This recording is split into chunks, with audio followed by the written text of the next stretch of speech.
साथियों welcome back. आप सभी लोगों का बहुत बहुत स्वागत है मेरे यूट्यूब चैनल पर। चलिए एक बार फिर हम लोग उपस्थित हैं नवजीवन कैंपस के ऑनलाइन क्लास की इस सीरीज में।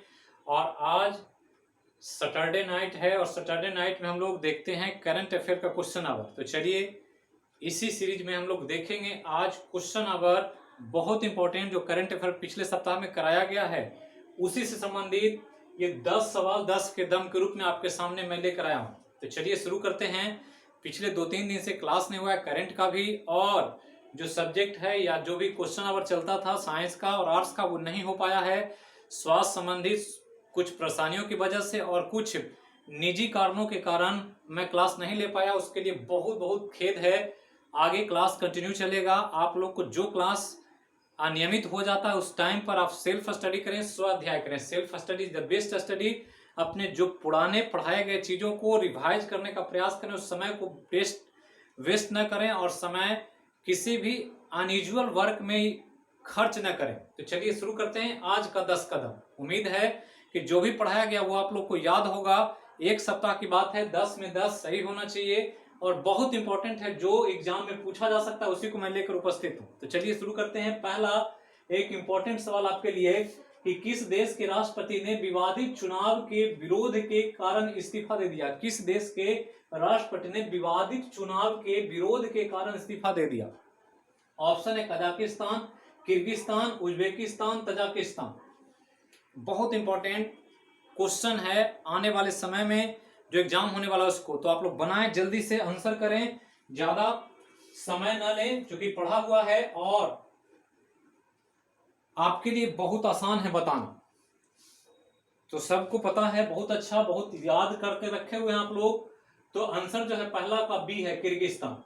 किर्गिस्तान में चुनाव हुआ था और चुनाव में कुछ विवादास्पद मुद्दों की वजह से जनता ने इस चुनाव का बहिष्कार किया और काफी आक्रोशित होकर बड़ा जनसमूह विरोध के रूप में देखा गया।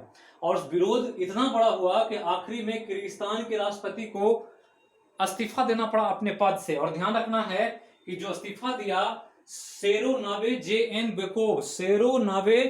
एन बेकोव ने इस्तीफा दिया था अपने पद से, जो राष्ट्रपति थे, क्योंकि चुनाव में विवाद का विषय हो गया और वहां के लोगों ने इसको विरोध किया। और ये सब कजाकिस्तान, उज्बेकिस्तान, तजाकिस्तान, किर्गिस्तान के पड़ोसी देश हैं, इनकी सीमा को टच करते हैं। जो कभी यूएसएसआर सोवियत संघ का हिस्सा हुआ करता था लेकिन अब अलग अलग देश के रूप में 1991 में बट गया। तो ध्यान रखना है किर्गिस्तान। दूसरा कि भारत ने हाल ही में किस पड़ोसी देश को एक पनडुब्बी देने की घोषणा की है।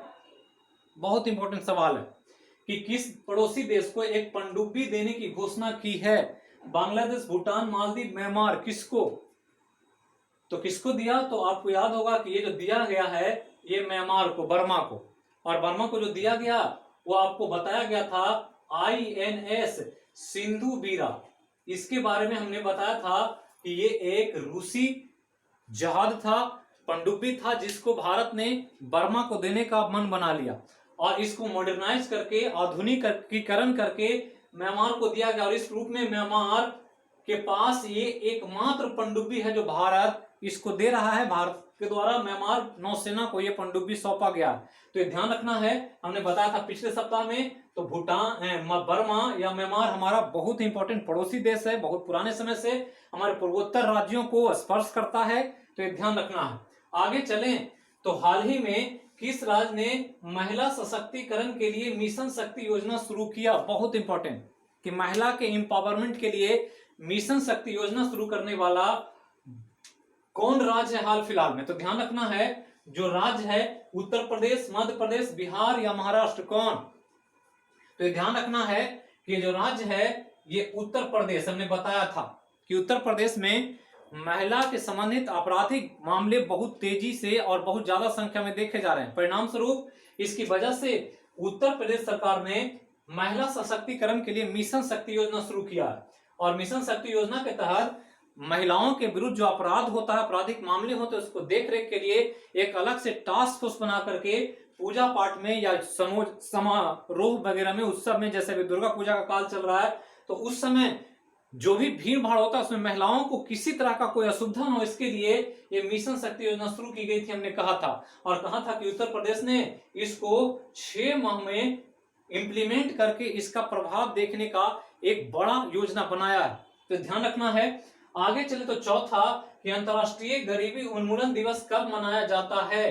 अंतर्राष्ट्रीय गरीबी उन्मूलन दिवस कब मनाया जाता है। 17 अक्टूबर, 18 अक्टूबर, 20 अक्टूबर, 15 अक्टूबर। जल्दी से जवाब दें। 17 अक्टूबर, 18 अक्टूबर, 15 अक्टूबर और 20 अक्टूबर में से कौन। तो ध्यान रखना है।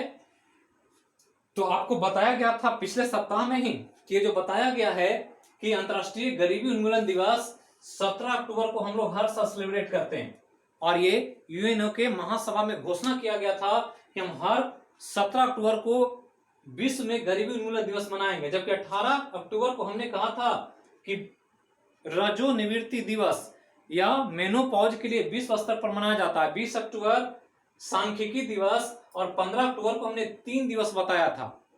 अंतर्राष्ट्रीय हस्त प्रक्षालन दिवस, विश्व छात्र दिवस और विश्व ग्रामीण महिला दिवस। तो कई तरह के दिवस थे पिछले सप्ताह में, जिसमें 17 अक्टूबर जाना जाता है गरीबी उन्मूलन दिवस के लिए। तो विश्व में गरीबी को हटाने के लिए विश्व स्तर पर 17 अक्टूबर को गरीबी उन्मूलन दिवस मनाते हैं।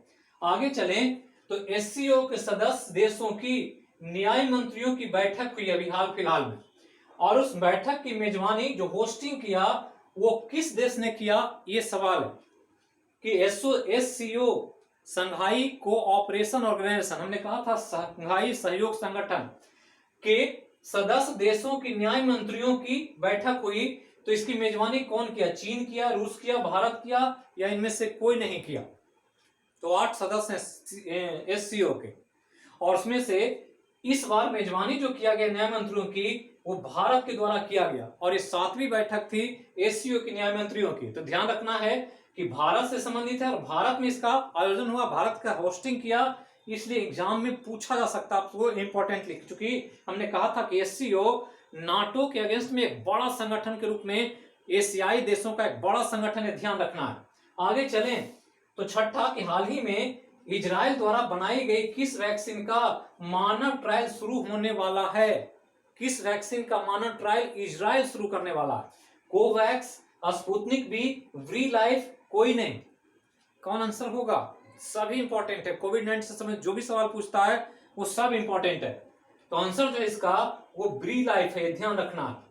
कोवैक्स WHO का मुहिम है जिसमें दुनिया के 150 देश शामिल है, भारत भी शामिल है, और दुनिया के सभी देश में मैक्सिमम देश शामिल है कोवैक्स मुहिम में, जिसके द्वारा विश्व स्तर पर सभी लोगों को कोविड-19 की वैक्सीन उपलब्ध करने पर काम हो रहा है। जबकि स्पुतनिक भी रूस के द्वारा बनाया गया एक वैक्सीन है जिसका 5वां और 6ठा चरण का ट्रायल भारत में शुरू होने वाला है स्पुतनिक बी का।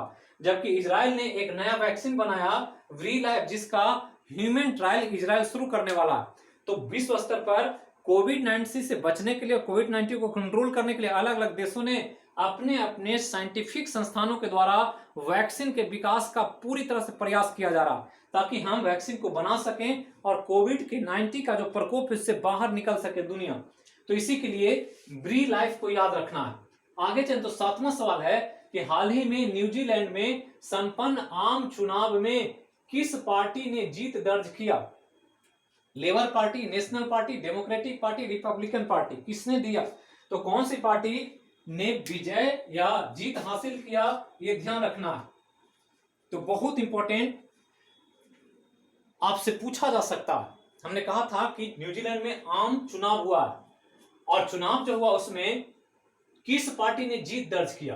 तो 2 पार्टी को याद रखना है, एक लेबर पार्टी यहां और एक नेशनल पार्टी।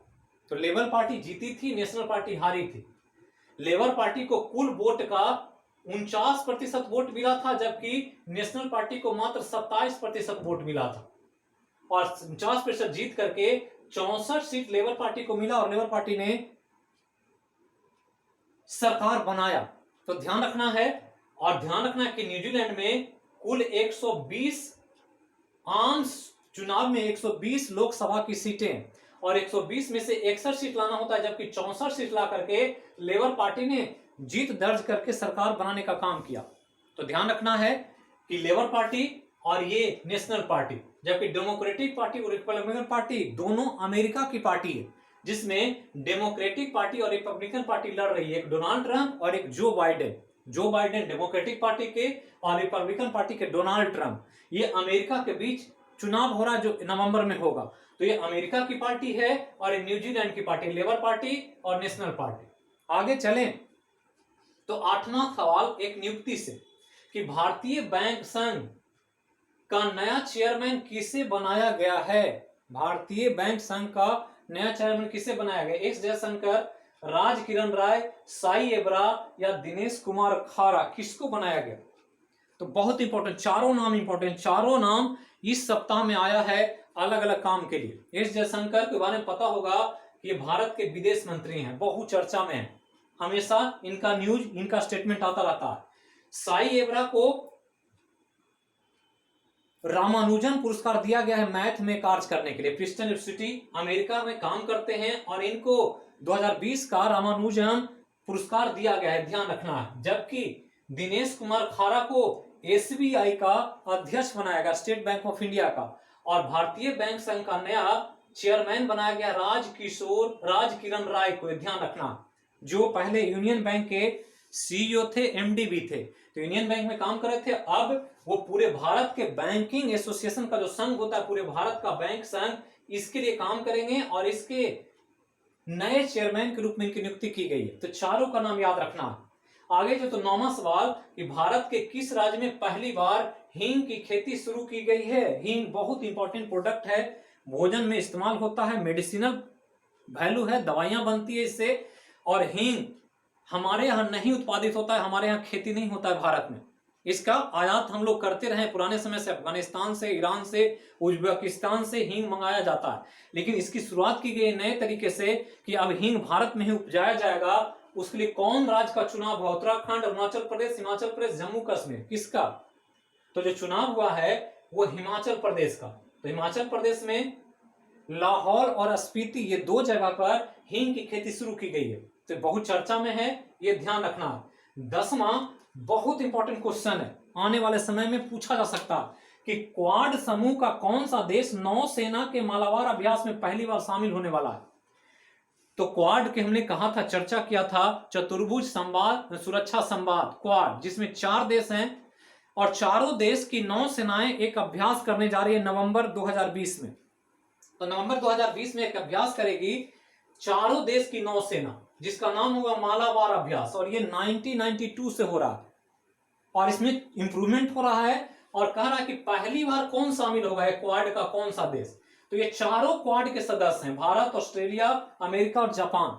इसमें कौन इस बार शामिल होने वाला है पहली बार? तो यही पूछा गया है आपसे क्वेश्चन।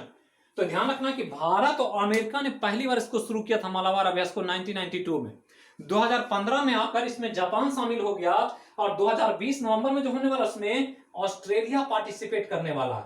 तो ध्यान रखना है। और ये मालाबार अभ्यास नौसेना का चारों देशों का एक बड़ा अभ्यास होगा, जिसके द्वारा चारों देश की नौसेनाएं दक्षिणी चीन सागर को के तनाव को देख करके और लद्दाख में, जो पूर्वी लद्दाख में चीन का दोनों जगह पर तनाव चल रहा है, इसी को देख करके क्वाड के चारों सदस्य एक बड़ा युद्धाभ्यास करने वाले हैं। तो यही था आज का 10 कदम। इसको देखें और याद रखें और आगे जो क्लास होगा उस पर फोकस करें। जो क्लास नहीं हुआ उसके लिए बहुत बहुत असुविधा के लिए खेद है। और आगे से क्लास होगा, स्वास्थ्य संबंधी समस्या या कोई भी ऐसी परिस्थिति होती है तभी क्लास इरेगुलर होता। तो जो पहली बार देख रहे हैं इसको देखें, चैनल को सब्सक्राइब करें, लाइक करें और इस लिंक को ज्यादा से ज्यादा ग्रुप में शेयर करें। तबीयत पहले से ठीक है और हम क्लास कंटिन्यू लेंगे आगे से, तो ध्यान रखना है।